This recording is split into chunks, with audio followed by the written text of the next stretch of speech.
அனைவருக்கும் வணக்கம். நாம இன்னைக்கு பார்க்க போற தலைப்பு இன்பத்தமிழ். இன்பத்தமிழ். இன்பம் என்றால் தமிழ், தமிழ் என்றால் இன்பம். இன்பத்திற்கு நிகரான சொல் தமிழ். ஏன் அப்படி சொல்றாங்கன்னா, தமிழ் மொழியில் உள்ள பாடல்கள், செய்திகள், கருத்துக்கள் எல்லாமே எதை மட்டும்தான் வெளிப்படுத்துனா இன்பத்தை மட்டும்தான் நமக்கு வெளிப்படுத்தும்.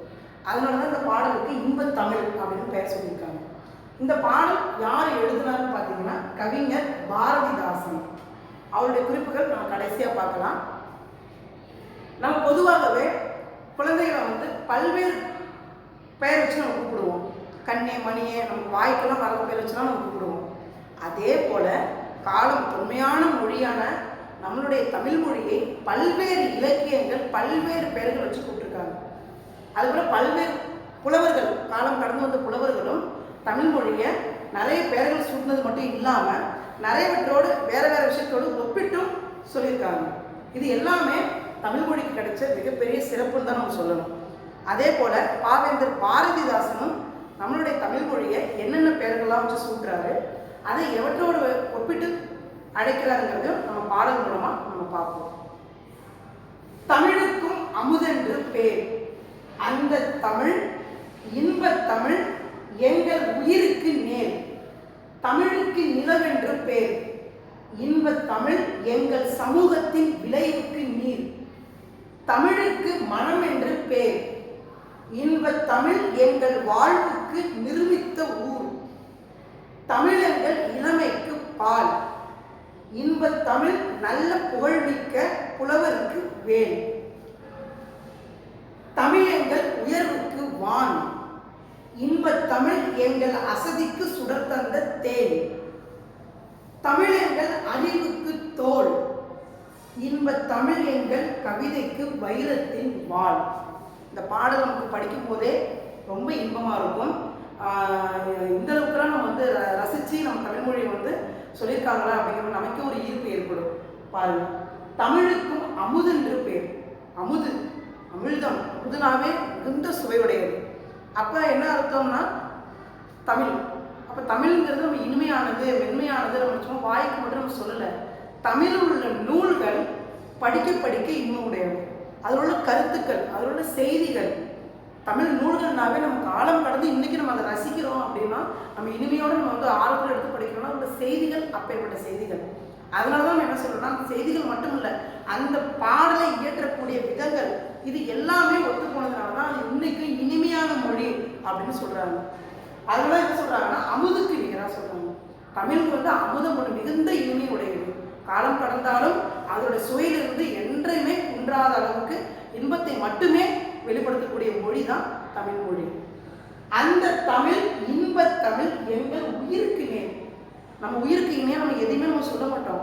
ஆனால் அதையும் தாண்டி சொல்கிறோன்னா அது நம்ம மொழியாக மட்டும்தான் இருக்கும். அதான் கவிஞர் சொல்கிறாரு, எங்களோட உயிருக்கு நீர். தமிழ் மொழியில் வந்தவங்களுக்கு தன்னுடைய தாய்மொழி தான் உயிருக்கு நிகர்.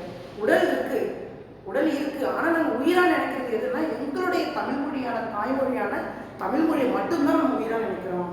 அதனால தான் அவர் சொல்லியிருக்காரு, தமிழ் இன்பத்தமிழ் எங்கள் உயிருக்கு நேர். எங்களுக்கு உயிருக்கு இணையாக எதுவுமே கிடையாது. ஒன்று நம்ம உயிரோடு இருக்கணும், இல்லை எதுவுமே கிடையாது. அப்போ உயிருக்கு இணையான தமிழ் மொழி அது அவ்வளோ ஒரு முக்கியமான ஒரு இடத்தை நமக்கு பிடிச்சிருக்குன்னு சொல்கிறாங்க. தமிழுக்கு நிலவென்று பேர், தமிழுக்கு நிலவென்று பேர். நிலவு, ஏன்னா நம்ம நிலவு அதை பற்றி சொல்லாத கவிஞர்களே கிடையாது. நிலவோடு ஒப்பிட்டு எழுதாத பாடலாசிரியர்களும் சரி, அன்றிலிருந்து இன்று வரை நம்ம அதை பேசிக்கிட்டே இருப்போம். இப்போ நிலவுனாவே நம்ம என்ன செய்வோம்னா, வட்டமான நிலவு, அது தேய்பிரை வளர்ப்பிரை, அதை பற்றி நம்ம நிறைய பேசிக்கிட்டே இருப்போம். அதோட அழகு பேசுவோம், அதோட வெளிச்சத்தை பற்றி பேசுவோம், அதோட வெண்மையை பற்றி பேசுவோம். அதுக்காக சொல்லுவாங்க தமிழுக்கு நிலவென்று பேர். எப்படி ஒரு நிலவானது இந்த உலகிற்கு தன்னுடைய வெளிச்சம் மூலமாக ஒரு ஒரு ஒரு வெளிச்சத்தை கொடுத்து பாதுகாக்குதோ, அதே போல தமிழ் மொழி தமிழ் சார்ந்தது மட்டும் கிடையாது, இந்த உலகத்திற்கு பொதுவான கருத்துக்களை வெளிப்படுத்தக்கூடிய ஒரு மொழி. அதனால தான் நீங்கள் நம்ம திருக்குறள்லாம் காலம் கடந்து, மொழி கடந்து, இனம் கடந்து, வேதம் கடந்து நம்ம வேற வேற ஊர்களையும் அது மொழி மாற்றம் செய்யப்பட்டு படிக்கிறாங்கன்னா அதுக்கு அதான் அர்த்தம். நிலவு எப்படி அதோட வெளிச்சம் இந்த உலகெல்லாம் போய் சென்றடையுதோ, அதே போல தமிழ் மொழியோட வளர்ச்சியும் சிறப்பும் கருத்துக்களும் அத்தனை உலகத்தில் உள்ள அத்தனை மக்களுக்கும் போய் சென்று அடையும் சொல்றாங்க. அதனாலதான் தமிழுக்கு நிலவென்று பெயர்க்கிறாங்க. இன்பத் தமிழ் எங்கள் சமூகத்தின் விளைவுக்கு நீர். சமூகம் சார்ந்து நல்லா ஞாபகம் வச்சுக்கோங்க. நம்ம ஒரு குடும்பமா, ஒரு வீட்டுக்குள்ள ஒரு குடும்பமா இருந்தா நம்ம வந்து அந்த சமுதாயத்தோட கண்டிப்பா ஒன்றிணைய மாட்டோம். அதே என்னன்னா நம்ம சமுதாயத்தோட இணைந்து வாழணும்னா ஒரு குடும்பம், நம்ம அடுத்த 2 குடும்பம், ஒரு தெருவில் உள்ளவங்க, இவங்க எல்லாரும் இணைஞ்சாதான் ஒரு சமூகம். ஒரு வீட்டுக்குள்ளே ஒரு 4 பேர் இருந்தாங்கன்னா அவங்க சமூகம் கிடையாது. பக்கத்து ஒரு குடும்பமா, ஒரு கூட்டு உறவா பக்கத்தோட சேர்ந்து ஒரு குடும்பம் வரும்போது அதுதான் சமூகமா உருவெடுக்கும். அப்படி சமூகத்தின் விளைவுக்கு நீர். அதே சார் நீரோட ஒப்பிடுறாங்கன்னா நம்ம வாழ்க்கைக்கு அடிப்படை, இந்த உலகமே இயங்குறதுக்கு அடிப்படையான விஷயம் எது? நீர். நம்ம தண்ணீர் இல்லாமல் வாழவே முடியாது. அதே போலதான் சமூகத்தின் வளர்ச்சிக்கு அடிப்படையா இருக்கிறது தமிழ் மொழி. ஒரு மொழி கண்டிப்பா அவசியம். மொழி இல்லாம ஒரு சமுதாய முன்னேற்றமே அடையவே முடியாது. ஏன்னா மொழி மூலமா தான் அடுத்த நிலைக்கு கொண்டு போவோம். அதனால சொல்றாங்க சமூகத்தின் விளைவுக்கு, சமுதாயங்களுடைய மாற்றங்கள் அனைத்துக்குமே நீர் போன்ற ஒரு அடிப்படையான விஷயம் தான் ஒரு மொழி. மொழி இல்லாம, நீர் இல்லாம நம்ம எதுவுமே, குடிநீர் இல்லாம நம்ம இருக்கவே முடியாது. அதே போல நம்ம ஒரு சமுதாயத்துல வாழணும், நம்ம அடுத்த கட்ட ஒரு வளர்ச்சி நிலையை நோக்கி போகணும்னா அந்த மொழியோட ஒரு துணை இல்லாம ஒரு சமூகம் முன்னேற்றம் அடையவே முடியாது. அதனாலதான் எங்களுடைய அடிப்படையான விஷயமே எங்களுக்கு வந்து ஒரு மொழி தான் அப்படிங்கிறார். அப்புறம் பாருங்க, தமிழுக்கு மனம் என்று பேர். இன்ப தமிழ் எங்கள் வாழ்வுக்கு நிர்மித்த ஊர். மனம், மனம் எந்த நாள் இருக்கு? தன்னகரம், அதாவது 3 சொல்லிங்க. மனம்னா வாசனை, நறுமணம் சொல்லுவோம். ஒரு பூக்கள், ஒரு தோட்டத்துல நிறைய பூக்கள் இருக்கு. அந்த வாசனை எல்லாம் சாலையில போறவங்களுக்கு அது கண்டிப்பா வீசும். அந்த வாசனை அந்த பூக்கள் தன்னகத்துக்குள்ளே வச்சுக்காது, வெளிப்படுத்தி காட்டும். அதே போல அந்த வாசனை எப்படி ஒரு காற்றோடு காற்று கலந்து எல்லா இடத்துக்கும் எப்படி பரவ செய்தோ அதே போலதான் தமிழ் நூல்களுடைய கருத்துக்களாக இருக்கட்டும். இன்னைக்கு நம்ம திருக்குறள் நம்ம எழுதி நம்ம தமிழ் நூல் எழுதி நம்ம வச்சிருக்கோம். ஆனா அதோட கருத்துக்கள் எங்கெங்கே கடந்து உலகத்தில் உள்ள எல்லா மூளை முழுக்களும் போய் சென்றடைஞ்சிருக்கு. அதே போல ஒரு மனம், ஒரு நுகரக்கூடிய அந்த வாசனை எங்கெங்கெல்லாம் நுகர்றோமோ அதே போல தமிழில் உள்ள மொழியில் உள்ள செய்திகளை, பாடல்கள் உள்ள கருத்துக்களை அத்தனையும் உலகத்தில் உள்ள அனைத்து மூளை முழுக்களும் போய் சென்றடையும். அதனாலதான் தமிழுக்கு மனம் என்று பேசுறாங்க. இன்ப தமிழ் எங்கள் வாழ்வுக்கு நிர்மித்த ஊர். எங்கள் வாழ்க்கைக்காக உருவாக்கப்பட்ட ஊர் போன்றது. நம்மளோட வாழ்க்கை நம்ம வாழணும்னா நம்ம வந்து ஒரு மொழி இல்லாம நம்ம வந்து பேசலாம். அந்த பேச்சு கூட நம்ம என்ன செய்ய முடியும்? ஒரு மொழியோட அவசியம் தேவை. ஏதோ ஒரு மொழி தெரிஞ்சிருந்தா தான் நம்ம பேச முடியும். அதே நம்ம தமிழ் மொழியில வந்தவங்க நம்ம வந்து இன்னைக்கு காலம் கடந்து இவ்வளோ மக்கள் காலம் கடந்தும் அந்த மொழியில எந்த விதமான ஒரு குன்றுதலும் இல்லாம இன்னும் காலம் கடந்து ஒரு வளர்ச்சி நோக்கி பாதை வந்து இன்னும் அடுத்த இடத்துக்கு போயிட்டே இருக்குன்னா அதுக்கு ஒரே காரணம் என்னன்னா நம்ம வாழ்க்கைக்காக உருவாக்கப்பட்ட ஒரு விஷயம் தான் தமிழ் மொழி. நம்ம வாழ்க்கை இன்ற அளவும் ஒரு செழிப்பா இருக்குன்னா அதுக்கு நம்ம ஒரு மொழி அவசியம். பொதுவாகவே மனிதன் வாழ்க்கைக்கு எது அவசியம்னா மொழி அவசியம். ஆனா நம்மளுடைய தமிழ் மொழியானது இவ்வளோ காலங்கள் கடந்தும் இன்றைய காலகட்டத்துக்கும் நாளைய காலகட்டத்துக்கும் அதோட பாதை வேறு மாதிரியே போனாலும் மக்களோட வாழ்க்கையோட ஒன்றி போய் மக்கள் வாழ்க்கையை வந்து உருவாக்கக்கூடிய விஷயத்தை வந்து ஒரு முதன்மையா இருக்குன்னா அது தமிழ் மொழின்னு தான் சொல்றாங்க. பாருங்க, தமிழர்கள் வாழ்வுக்காக நிர்மித்த, எங்க வாழ்க்கைக்காக உருவாக்கப்பட்ட ஊர் போன்றதுதான் அது ஒரு ஊர். தமிழ் மொழிங்கிறது வந்து அது ஒரு மொழி, ஒரு மொழி கிடையாது, ஒரு நூல் கிடையாது. அது ஒரு ஊர்னு நம்ம என்ன சொல்லுவோம்? எவ்வளோ இனப்பட்ட மக்கள் வாழ்வோம், எவ்வளோ எல்லாருமே கலந்து நம்ம வாழ்வோம். அதே போல அந்த மொழியில எல்லா விஷயங்களுமே இருக்கு, எல்லாம் இருக்கு. நம்ம தெரிஞ்சுக்க வேண்டிய அத்தனை விஷயங்களும் கலந்துருக்கு. அதனாலதான் என்ன சொல்றாங்கன்னா எங்க வாழ்க்கைக்காக உருவாக்கப்பட்ட ஊர் போன்றதுன்னு சொல்றாங்க. பாருங்க, தமிழர்கள் இளமைக்கு பால். இளமைக்கு பால். நம்ம வந்து எவ்வளவு காலங்கள் கடந்தாலும் இளமையிலிருந்து முதுமை நோக்கி போனாலும் நம்ம வந்து ஒரு எனர்ஜியா, ஒரு சுறுசுறுப்பா இருக்கிறதுக்கு ஒரு பால் நமக்கு எப்படி ஒரு முக்கியமா தேவையோ அதே போல ஏன் பாலோட ஒப்பிடுறாங்க அப்படின்னா தமிழ் மொழி காலங்கள் கடந்தாலும் தமிழ் நூல்கள் நீ எவ்வளோ நமக்கு வந்து ஒரு 90 வயது 100 வயது ஆனாலும் தன்னுடைய முதுமை நோக்கி பயணம் செய்யும் பொழுது காலம் கடந்துமே நம்ம அந்த தமிழ் நூல்கள் படிக்கும்போது உள்ள செய்திகள் படிக்கும்போது நம்ம எப்படின்னா நம்ம முதுமையெல்லாம் மறந்துடுவோம். என்றுமே நம்ம இளமையா இருக்கும் மாதிரி அந்த ஒரு மனப்பான்மையை உண்டு பண்றது தமிழ் மொழியோட ஒரு மிகப்பெரிய தனிச்சிறப்பு. காலங்கள் கடந்து போனாலுமே நம்மளுடைய அறிவை என்றைக்குமே இளமையா வச்சிருக்கிறது தமிழ் மொழி தான். கண்டிப்பா அது என்ன சொல்றாங்கன்னா இன்னும் முக்கியமா என்ன சொல்றாங்க, 2 விஷயம் சொல்றாங்க. ஒண்ணு, நம்மளை ஒரு முதுமை நிலைக்கு போனாலும் எப்பொழுதுமே நம்ம மனசு இளமையாக வச்சிருக்கிறதுக்கு காரணம் தமிழ் மொழி நூல்கள், தமிழ் மொழியில் உள்ள செய்திகள், அது நம்ம இளமையாக வச்சிருக்குன்னு சொல்கிறாங்க. அப்புறம் ரெண்டாவது, தமிழ் மொழியே இளமையானது தான். நம்ம இனிமையானது வளமையானதுலாம் சொல்கிறோம், இளமையானதுன்னு ஏன் சார் சொல்கிறோம் அப்படின்னா, இவ்வளோ காலம் இந்த உலகம் எப்போ தோன்றுச்சுன்னே தெரியாது. உலகம் தோன்றியது போலேருந்தே மொழி இருக்குன்னு சொல்கிறாங்க, தமிழ் மொழி இருக்குன்னு சொல்கிறாங்க. அப்போலேருந்து இப்போ வரைக்கும் காலங்கள் மாற மாற வளர்ச்சி அடைய என்ன செய்கிறாங்க, நம்ம காலங்கள் மாற மாற முதுமை நோக்கி தான் போகும். ஆனால் இந்த தமிழ் மொழி அப்படி கிடையாது. காலங்கள் கடந்து போக போக போக இளமையாகிட்டே போகிறாங்க. அன்றைக்கி நம்ம புக்கு வழியாக படித்தோம், லைப்ரரி போனோம், புக்கு படித்தோம், புக்கு எடுத்து நம்ம ரெஃபர் பண்ணி நம்ம எழுதணும், படித்தோம். ஆனால் இன்றைக்கி அப்படி கிடையாது. ஒரு செல்ஃபோன் வடிவத்தில் அதில் உள்ள சின்ன ஒரு புக்காக ஒரு அப்ளிகேஷன் வடிவத்தில் பார்க்குறோம். நீங்களே பாருங்கள், காலங்கள் மாற மாற மாற இன்னும் இளமையாகிட்டே, இன்னும் எளிமை, இன்னும் ஒரு இளமையாகிட்டே வருது. அதை தான் சொல்கிறாங்க, எங்கள் இளமைக்கு பால் கொண்டது. நாங்கள் எப்படி ஒரு சுறுசுறுப்பாக இருக்கிறதுக்கு, எங்களுக்கு ஒரு உற்சாகத்துக்கு எப்படி இருக்கோம், அதே போல் தமிழ் மொழியும் என்னன்னா காலங்கள் கடந்தாலும் என்றுமே இளமையான மொழி அப்படிங்கிறாங்க. பாருங்க, இன்பத்தமிழ் நல்ல புகழ்மிக்க புலவருக்கு வேல். இன்பத்தமிழ் நல்ல புகழ்மிக்க புலவருக்கு வேல். புலவர்களுக்கு முக்கியமான ஒரு மிகப்பெரிய ஆயுதமே என்ன, தமிழ் எழுத்துக்கள். அவங்க கவிதைகளை ஏற்றுவாங்க, அவங்க தமிழ் எழுத்துக்களை எந்த சொற்கள் பயன்படுத்தணும், எந்த பொருளை பயன்படுத்தணும், அப்படி அந்த பொருளை பயன்படுத்தினால்தான் மற்றவர்கள் மூலமாக பாராட்டப்படுவாங்க, மற்றவர்களுக்கு சொல்லப்பட வேண்டிய செய்திகள் ஈஸியாக போய் ஒரு எளிமையாக போய் சென்று அடையும். அதான் சொல்கிறாங்க, அவங்களுக்கு தமிழ் மொழி வேல் போன்ற கூர்மையான ஆயுதம் போன்றது. தான் சொல்லப்பட வேண்டிய கருத்துக்களை கவிதைகள் மூலம் சொல்லணும்னா ரொம்ப ஒரு ஒரு கடினமான விஷயத்தை கூட கவிதை மூலமாக எளிமையாக சொல்ல முடியும்.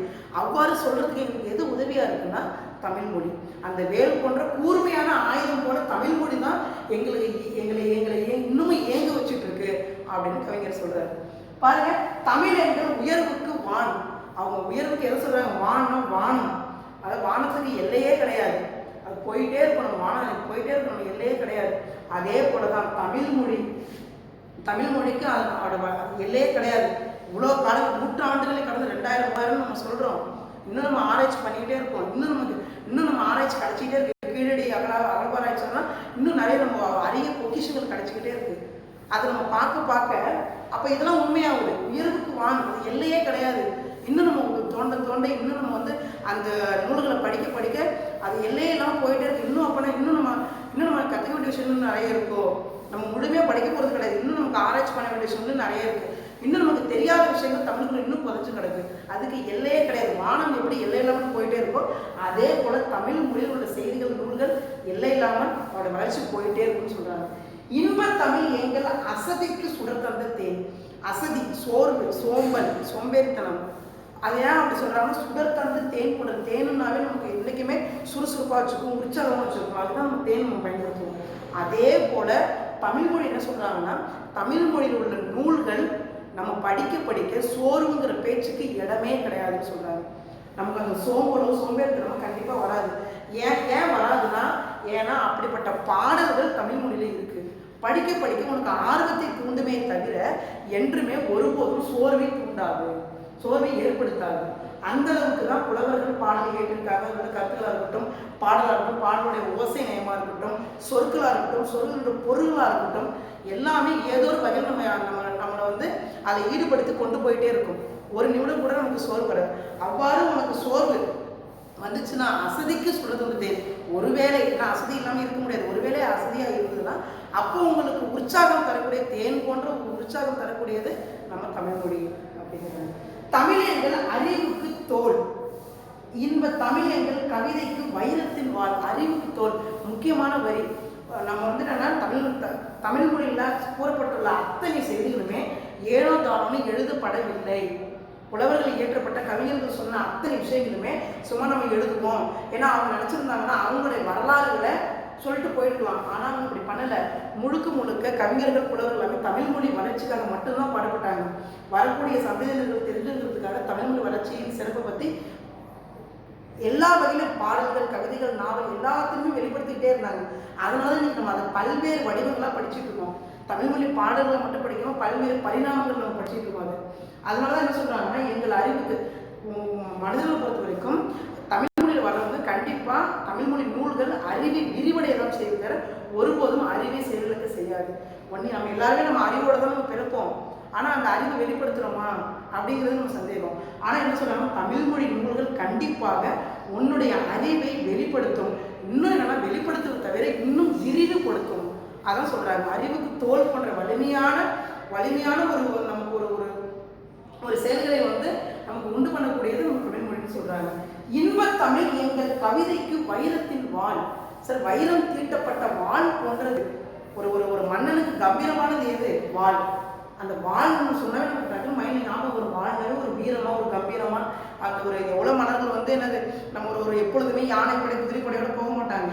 ஆனால் ஒரு வாளோட கண்டிப்பாக ஒரு வீரப்பட போவாங்க. அதான் சொல்கிறாங்க கவிதைக்கு வைரத்தின் வாள். அதே போல் கவிஞர்களுக்கு எழுதப்பட்ட கவிதைகள் இருக்கு பார்த்தீங்களா, அந்த அந்த கவிதைகள் தான் அந்த அந்த கவிதைகளில் நம்ம எழுதுகிறோம்.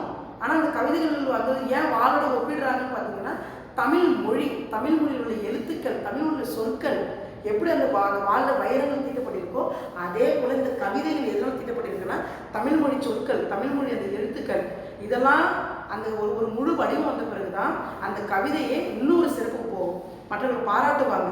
நாங்கள் கவிஞர்கள் கவிதை ஒரு பட்டை தீட்டிய இந்த கவிதை நல்லா இருக்கு, சூப்பராக இருக்குன்னா அடுத்தவங்க பாராட்டுறாங்கன்னா அதுக்கு காரணமாக இருக்கக்கூடியது எதுன்னு பார்த்தீங்கன்னா நம்மளுடைய தமிழ் மொழி தான் அப்படின்னு கவிஞர் பாரதிதாசன் சொல்கிறாரு.